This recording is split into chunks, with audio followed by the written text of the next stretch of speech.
Default with agreement versus default without agreement. I can tell you of the half of the business that comes to me, there's people that are having their divorce cases rejected. Um, Falls into two camps. One, they're in agreement. They're trying to do a default with agreement, but they're getting their paperwork rejected. Usually it's just errors throughout the judgment package or errors with the petition or just some error in general. There's a lot of little, one checkbox is missed, don't dot one I or cross one T, and it's cause for rejection in most cases. But the other half of the folks are trying to do a default without an agreement because they think it's going to be simpler because they don't have to involve their spouse. And that couldn't be further from the truth.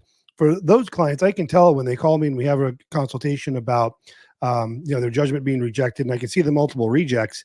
And if I look at their case summary, I can see that none of the forms that the respondent should be signing are being filed, and I immediately can tell they're trying to do a default without agreement.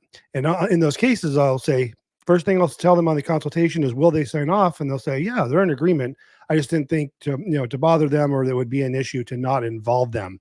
You're always going to want to do a default with agreement versus default without agreement, even if it takes longer to get them to cooperate and sign, because there's so many rules that come into place with a default without agreement, especially if there's kids, especially if there's going to be child support or spouse support requested, or spouse support requested to be terminated, especially in cases with long-term marriages. It's going to cause a problem.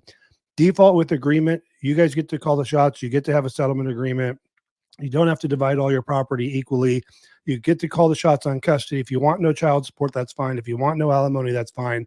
That's the way to do it. That's where you're making the biggest mistake, is not involving your spouse in divorce cases where you guys are cooperative, but you're just not involving them in the process. Default with agreement is the way to go. If I haven't already said that, default without agreement should be a last resort, and that's how I treat it in our cases. I'll always say, let's get them involved. Let's get some documents signed by them. They have to do their disclosures. They don't have to respond.